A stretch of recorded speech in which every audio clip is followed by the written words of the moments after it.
My fellow Floridians, today I'm going to make an extremely special narrative video of a speaker that spoke at the Collier County Commissioners last week. I want to thank you for all the support that has poured out. It's been amazing to see that there are so many people that watched that video and that supported me with the statements that I made. Please note that this video is not attacking this individual, as he has clearly stated that he is a very prominent name in town, and he states his address, which I edited out so people don't throw eggs at his house. But with that said, please note that this is not an attack on him or his family. It's just a narrative explanation on where we are today as a society against medical marijuana. Watch this. Pat, my wife, and my daughter, Tracy, was born with bipolar disorder. We noted the manic depressive episodes when she was little, but 50 years ago, there wasn't much known or treatment available for bipolar. As she reached adolescence, the episodes became more pronounced. At age 13, she was introduced to marijuana and quickly began to self-medicate, using the drug to level out her episodes of depression. Of course, that didn't work, and she soon needed the drug just to feel normal. Buckle your seatbelts. This is gonna get fun. Bipolar happens to be a qualifying condition for medical marijuana in most states. Of course, 50 years ago it certainly wasn't, because that was the devil's weed back then. Within a few years, she graduated to cocaine and then to crack cocaine. She had no other choice but to graduate. You took her weed away. She found something that actually worked. You admitted that clearly already. So she graduated to cocaine and crack. Come on, man, get with it. In spite of her issues, she managed to earn her BS in psychology. Isn't that a dichotomy? An incredible achievement to get a college degree, to graduate from college. But discredited. What a dichotomy. What a dichotomy, the fact that you don't acknowledge that she graduated college with a degree, but you say she graduated to cocaine and crack. No wonder why she did drugs.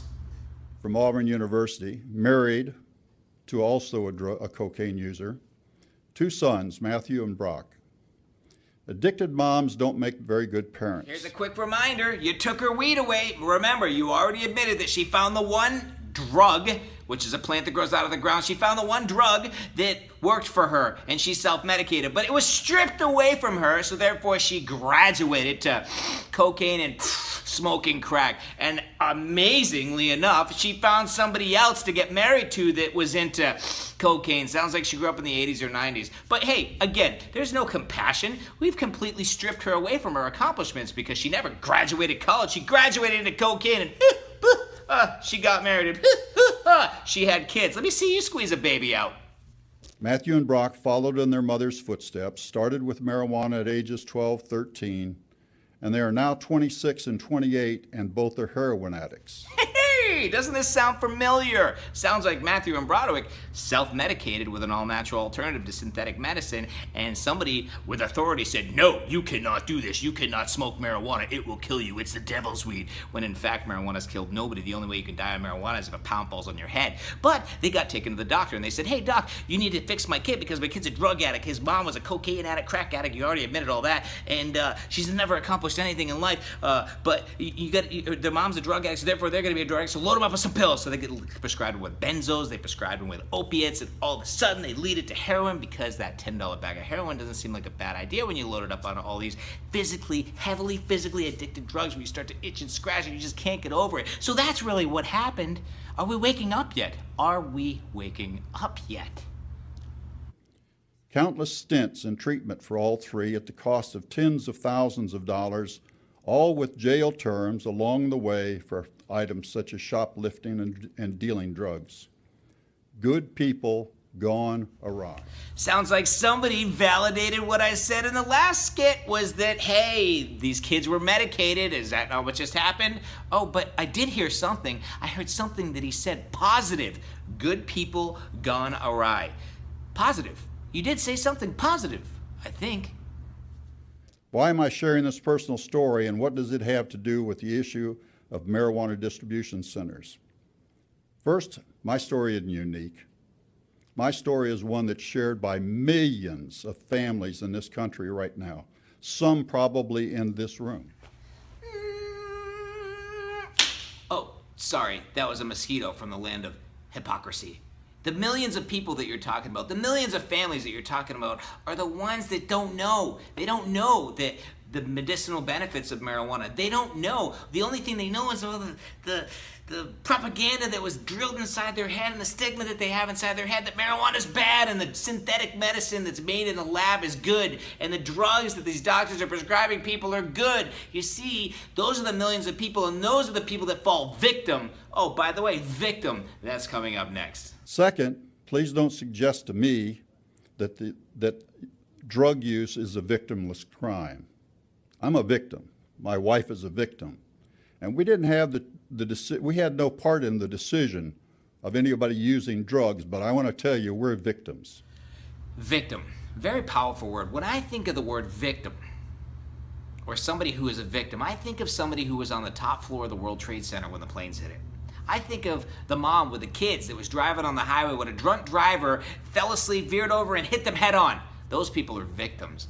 I don't think of a parent that's in complete denial of mistakes of being a victim. I don't think a parent that didn't pay enough attention possibly to their kids, which led them to fall into the wrong peer group, which ultimately guided them to graduate into a cocaine or crack.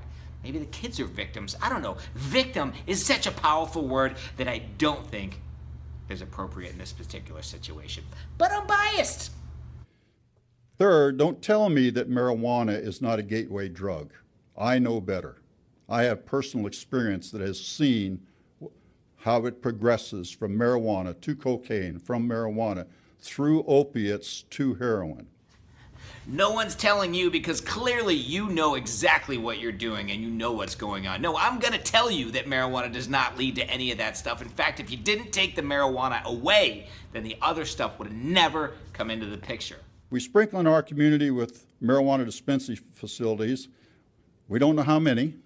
We don't know where they're going to go because the legislature has disallowed you to have a voice in that. The legislator, the law has been written. Governor Scott, the bill was passed. Governor Scott signed it. The law is in place. These county commissioners just don't understand that yet, and hopefully we can come together so that they can learn exactly what's in place. But sprinkling dispensaries into the community, heaven forbid we sprinkle dispensaries through the community and integrate them with the Walgreens and the liquor stores that are throughout our community. How many DUIs occur every day and night? How many good people ruin their lives because of alcohol? Never mind all the other stuff.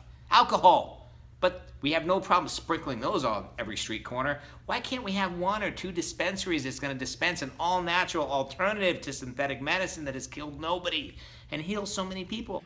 And we're sending a very bad message to our 12, our 13, our 14-year-old kids. The message?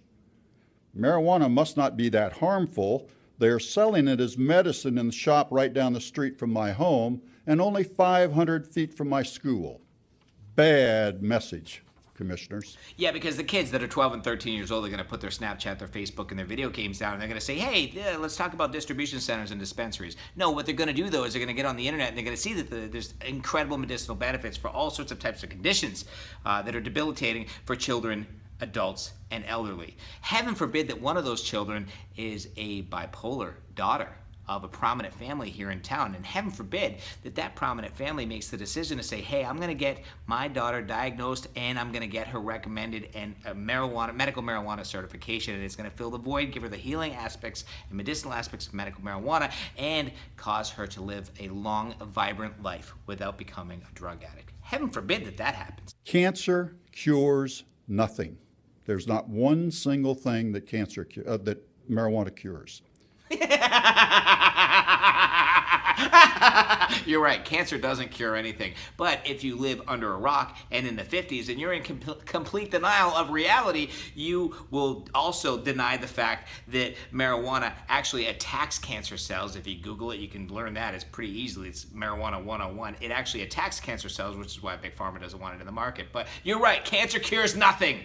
I think the subconscious was coming out there because we all have a conscious which we can control, and then the subconscious was the layer underneath that we can't control. Where, for instance, somebody's going to see, hey, I'm not going to lie to you, which means that a lot of times they are going to lie to you. This might be or may not be the same type of situation. I don't know. Cancer cures nothing, you're right. The rest of the speech gets pretty boring, so I figured I'd spare you, and I appreciate you hanging in for as long as you did. I didn't make this video to exploit this guy's family or to criticize his parenting. By all means, we're not all perfect, but I did make the video to build awareness for our community on a local and state level. Listen, we're all victims. We're victims of Big Pharma and our federal government as they have pulled the biggest scam in history on the American people that dates back into the early 1900s. I'm not going to get into that. This video's been long enough, but I really appreciate you watching it. Hopefully it's been a little entertaining, but I ask you to share it, spread it. Let's build awareness because our children need us, our peers need us, our parents need us, and our grandparents need us. Stay natural, people. Love you. Have a great week.